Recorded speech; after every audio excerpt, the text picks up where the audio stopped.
Start more US based e-learning platform. మీరు కూడా slot book చేసుకోవాలంటే ఈ నెంబర్కి కాల్ చేయండి. నమస్తే, వెల్కమ్ టు సుమన్ టీవీ. నేను విష్ణు. ప్రస్తుతంతో పాటు సీనియర్ ఫినాన్స్ ప్రొఫెషనల్ గిరిబాబు గారు ఉన్నారు. వారితో మాట్లాడదాం. సార్ నమస్తే. గిరిబాబు గారు నమస్తే అండి. సార్, గిరిబాబు గారు, రీసెంట్గా ఒక ఫినాన్షియల్ మ్యాగజైన్లో నేను ఒక మనీ రూల్ ఒకటి చదివాను. రూల్ ఆఫ్ 50-30-20 అంట. సో ఏంటి అసలు ఈ 50-30-20 రూల్ అంటే? ఏం లేదండి, రూల్ 50/30/20 ఈ అంటే ఏంటి, టోటల్ కలిపితే 100% ఇది. సో ఈ 100ని 50-30-20గా డివైడ్ చేయాలి. 3 భాగాలు చేశారు. మీకు గుర్తుందా, మనం స్టార్టింగ్ లో ఒక వీడియో చేసాము 25-25-25. ఇది ఏంటి అంటే, మన జీవిత కాలాన్ని ఒక మనిషి జీవించే కాలం ఎఫిషియెంట్ గా 75 years అనుకుంటే, ఫస్ట్ 25 years ఏమో విద్యార్థి దశ, ఉద్యోగ దశ ప్రారంభం, అప్పుడు పేరెంట్స్ హెల్ప్ చేస్తారు. సెకండ్ 25 మిడిల్ ఏజ్ అంటే మనము సంపాదించే ఉద్యోగ దశ. మూడోది వచ్చేసి third 25 which starts from 51 to 75. ఈ దశ రిటైర్మెంట్ దశ. మనకు డబ్బులు సంపాదించడానికి టైం అయిపోతుంది, మనకు రిటర్న్ రావాలి అనేది చెప్పుకున్నాం కదా.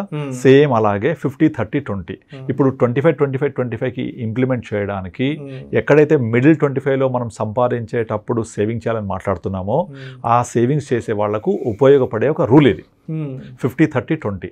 అంటే ఏంటంటే, ఒక వ్యక్తి 20 సంవత్సరాల తర్వాత ఉద్యోగంలో చేరాడు అనుకుంటే, అతనికి ఒక 100 రూపీస్ జీతం వచ్చింది అనుకుంటే, అందులో నుంచి 50% ఏమో బేసిక్ నీడ్స్ ఖర్చు పెట్టుకోవాలి, బేసిక్ నీడ్స్. 30% ఏమో వాంట్స్ అండ్ డిజైర్స్ అంటే లైఫ్ స్టైల్ ఎక్స్పెన్సెస్. 20% ఏమో సేవింగ్స్ ఫర్ ఫ్యూచర్. ఈ రూల్ ఫాలో అవుతే ఏమవుతుందంటే, నా దగ్గరికి వచ్చే చాలా మంది క్లయింట్స్, వాళ్ళకు ఒక క్లయింట్ వచ్చాడు రీసెంట్గా, 3 లక్షల రూపాయలు జీతం. నేను ఒక 10,000 రూపాయలు ఎస్ఐపి చేయండి, 15,000 చేయండి, బాగుంటుంది అంటే, అబ్బాయి అక్కడెక్కడ అంతే ఎక్కడ డబ్బులు లేవు నా దగ్గర, 3 లక్షలు జీతం వస్తూ కూడా, ఎందుకంటే 1,70,000 రూపాయలు నాకు ఈఎంఐ వెళ్ళిపోతుంది. మిగతా 2 పిల్లలకి స్కూల్స్కి నేను సంవత్సరానికి ఒక్కొక్క పాపకి సంవత్సరానికి 3 lakhs కట్టాలి, 6 lakhs అంటే ఇద్దరికి నెలకు 50,000 కట్టాలి. 2 పిల్లలకు 3 lakhs అంటే నెలకంత 20,000, ఇద్దరికి కలిపి 50,000. అక్కడికి 2,20,000 అయిపోయాయి. సర్వెంట్ మెయిడ్, మెయింటెనెన్స్ అంతా కలిపి ఒక 20-30,000 అయిపోతుంది, 2.5 lakh. మిగతా 50,000 నాకు day to day expenses, car expenses అంతా పోతుంది. అంటే 10,000 తీయడం కూడా ఇబ్బంది అవుతుంది తనకి. అంటే నెలకి 3 లక్షలు సంపాదించే వాళ్ళు కూడా ఒక 10,000 రూపాయలు ఇన్వెస్ట్ చేయడమో లేదంటే సేవ్ చేసే లేదు. కారణం ఏంటంటే, వాళ్ళకున్న ఎక్స్పెన్సెస్ని ఎలా బ్యాలెన్స్ చేయాలి, నాకు రేపు ఫ్యూచర్ ఏంటి, పిల్లల ఎడ్యుకేషన్ ఇప్పుడే ఇంత ఖర్చు పెడితే రేపు పొద్దున వచ్చే అవసరాలకు నేను ఎక్కడి నుంచి తేవాలి అనే మినిమం రెస్పాన్సిబుల్గా కూడా ఆలోచించట్లేదు. అంటే ఈ లెక్కన అసలు 30-40 వేలు వచ్చే వాళ్ళు ఏం చేయాలో అసలు exactly. At the same time ఒక వ్యక్తి 50,000 జీతం వచ్చి అతను కనుక ఒక 10,000 మంత్లీ సేవ్ చేయగలిగితే, ఇద్దరిలో ఎవరు రిచ్ అని చెప్పొచ్చు మనం? 50,000 వచ్చే అతను సేవింగ్ స్టార్ట్ చేసేసాడు కదా. You will become rich only when you save money today and ఫ్యూచర్ల కోసం. యాక్చువల్గా మనము రిచ్ అనేది not in a looking, behaving. అంటే మనం చూడడానికి రిచ్ కాదు, మనము మన బిహేవియర్లో రిచ్నెస్ ఉండాలి. అంటే బిహేవియర్ అంటే ఏంటి, నేను ఎంత ఇప్పుడు సేవ్ చేస్తే ఫ్యూచర్లో నాకు ఎంత డబ్బులు వస్తాయి, ఆ వచ్చే డబ్బులు ఫ్యూచర్లో నాకు ఎలా ఉపయోగపడతాయి, నా గోల్స్ ఎలా రీచ్ అవుతాము అని కనుక ప్లాన్ చేసుకొని ఆ గోల్స్ రీచ్ అవ్వగలిగి పర్ఫెక్ట్గా రిటైర్మెంట్ ప్లానింగ్ చేసుకోగలిగితే he can be called a rich. So don't look rich, live rich. That is important. అది జరగాలి అంటే 3 లక్షల జీతం వచ్చి ఒక పెద్ద హౌస్లో ఉండి ఈఎంఐ, స్కూల్ ఫీజు, మెయింటెనెన్స్, తర్వాత బేసిక్ నీడ్స్కి వెళ్ళిపోతే ఇంకా ఇలాంటి రూల్స్ అని ఎక్కడ పనికి వస్తాయి వాళ్ళకు? సో అందుకనే ఇట్లా విషయస్ సర్కిల్లోకి వెళ్లకుండా ప్రతి ఒక్కళ్ళు కూడా మనం ఫస్ట్ చెప్పుకున్న 25-25-25 రూల్ని ఇంప్లిమెంట్ చేస్తూ ఇలా వాళ్ళ యొక్క ఉద్యోగ దశ స్టార్ట్ అవ్వగానే 50-30-20లో కనుక స్టార్ట్ చేసుకుంటే పర్ఫెక్ట్ ఉంటుంది. అదేంటో చెప్తాను ఇప్పుడు. నార్మల్గా ఒక వ్యక్తికి ఒక జీతం రాగానే 50% బేసిక్ నీడ్స్ తీసేసి 30% కనుక డిజైర్డ్ అండ్ వాంట్స్ అంటే ఏంటి, కొంచెం హ్యాపీగా బతకడం కోసం life style expenses, nothing but అది తీసుకొని థంబ్ రూల్ పెట్టుకొని కంపల్సరీ 20% నేను రేపటి కోసం సేవ్ చేస్తా అని పెట్టుకోవాలి. అలా సేవ్ చేస్తూ వెళ్ళిపోవాలి. అలా వెళ్ళిపోతూ ఉంటే ఈ మొదట మనం పెట్టే 20% ఏదైతే అమౌంట్ ఉంటుందో, ఈ 20% ఒక 25 years తర్వాత అంటే 50లోకి వెళ్ళినప్పుడు చాలా మంచి వెల్త్ క్రియేట్ అయ్యి ఈ 20 బికమ్ యువర్ 100 రూపీస్ మళ్ళీ మీకు 100 లాగా తిరిగి వస్తాయి అవి. సో అలా కనుక చేస్తున్నప్పుడు ఇలా మనకు ఇంత జీతం వచ్చింది, ఒక బడ్జెట్ ప్లాన్ చేసుకోవాలి, 50% ఇక్కడ స్పెండ్ చేయాలి, 30% దీనికోసం స్పెండ్ చేయాలి, 20 సేవింగ్స్ కోసం ఫ్యూచర్ కోసం స్పెండ్ చేయాలి కనుక చేస్తే ఈ పెరిగి పెరిగి పెరిగి మనకు ఒక మంచి కార్పస్ తయారవుతుంది. ఇక్కడ జరిగే మిస్టేక్ ఏంటి, ఫస్ట్ చాలా మంది బేసిక్ నీడ్స్ మీద ఎక్కువ ఫోకస్ చేసేసి ఏం చేస్తారు, వాటిని తగ్గించేస్తారు. రిమైనింగ్ మిగిల్చినంత ఏం చేస్తారంటే సెకండ్ 30లో స్పెండ్ చేసేస్తారు. అంటే వాంట్స్ అండ్ డిజైర్స్ కోసం, లగ్జరీస్ కోసం అక్కడ స్పెండింగ్ ఎక్కువైపోతుంది. ఎక్కువైపోయేసరికి ఇక చివరకు ఏం మిగలదుగా. ఇంకా ఇలా ఇప్పటికే మాట్లాడుతూ పోతుంటే వాట్ అబౌట్ టుమారో, మనకంటే ఈవెన్ ఈరోజు గవర్నమెంట్ ఎంప్లాయ్ కూడా పెన్షన్ రాదు. సో రేపు పొద్దున టెన్షన్ లేని లైఫ్ ఉండాలంటే పెన్షన్ ఉండాలి. అది రావాలి అంటే ఇప్పటి నుంచే ప్లాన్ చేసుకుంటూ ఉండాలి. అండ్ ఇప్పుడు ఇంకోటి ఏం చేస్తుంటారు, చాలా మంది ఉద్యోగస్తులు ఐటీ సాఫ్ట్వేర్ ఉండేవాళ్ళు కానీ మేము 50 తర్వాత ఉద్యోగం చేయలేము, ఇప్పటికే ఇదైపోతున్నాము, కూర్చొని చేసే అప్పటికి సెడెంటరీ లైఫ్ అయిపోతుంది, నాకు పొట్ట పెరిగిపోతుంది, స్పాండిలైటిస్ వస్తుంది, చాలా మంది ప్రాబ్లమ్స్ ఫేస్ చేస్తున్నారు. సో ఎవరికి అడిగినా 40-45 తర్వాత మేము మా ఉద్యోగ జీవితాన్ని విరమించేస్తామని చెప్తున్నారే కానీ ఎవరికి ప్లానింగ్ లేదు. వాళ్ళ కోసం ఇది పర్ఫెక్ట్ సూటబుల్ ప్లాన్. రిటైర్ వచ్చిన తర్వాత ఇంప్లిమెంటేషన్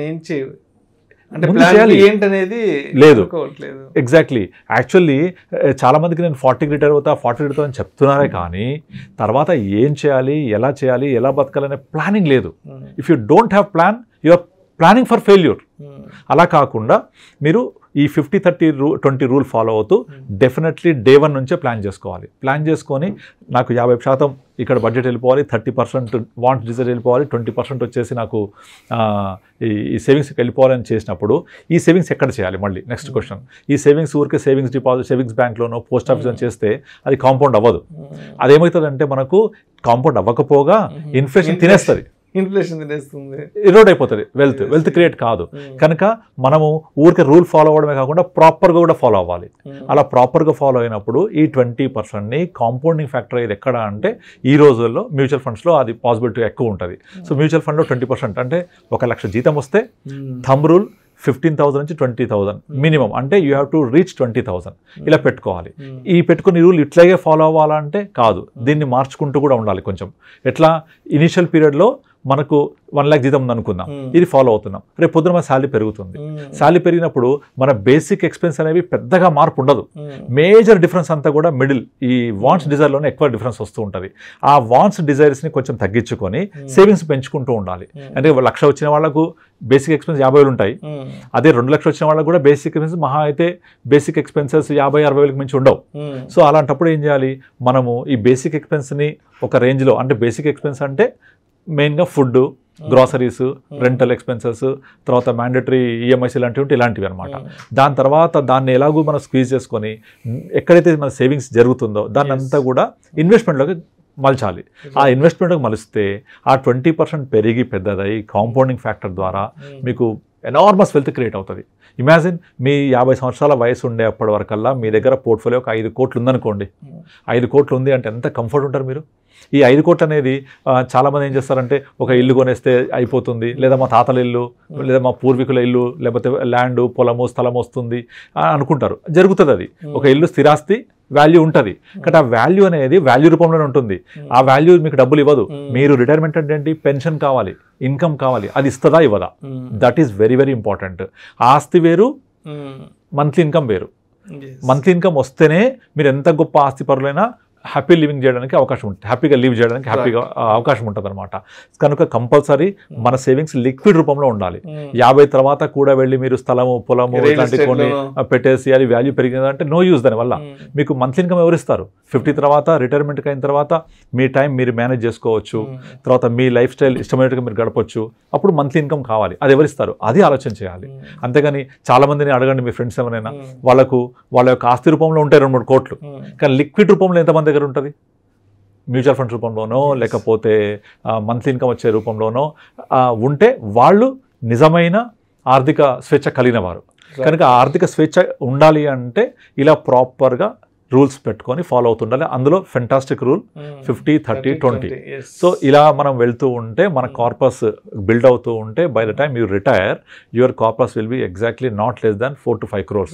అందులో నుంచి SWP ద్వారా systematic withdrawal plan around 2.5 to 3 lakhs పెట్టుకోవచ్చు 6% లాగా పెట్టుకుంటే ఎవ్రీ మంత్ మీకు వస్తూ ఉంటుంది. లైఫ్ లాంగ్ హ్యాపీగా ఉండొచ్చు. ఒకసారి ఇమాజిన్ చేయండి, నా కార్పస్ ఇంత ఉంది, నాకు వస్తుందంటే ఎంత హ్యాపీగా ఉంటుంది. సో అట్లా మనము ప్లాన్ చేసుకుంటూ ఉండాలి. ఇది కేవలం ప్లానింగ్తోనే సాధ్యం.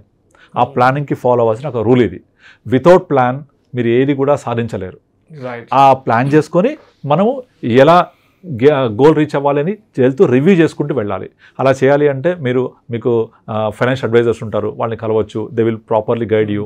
అలా గైడ్ చేసిన తర్వాత మీకు ప్రాపర్గా ఎగ్జిక్యూట్ అవుతుందా లేదా, రివ్యూ అవుతుందా లేదా, మన గోల్ రీచ్ అవుతున్నామా లేదా అన్నీ చూసుకుంటూ ముందుకెళ్ళొచ్చు. Okay, so this is one of the fantastic rule, but every one should follow this. Thank you so much. Thank you అండి.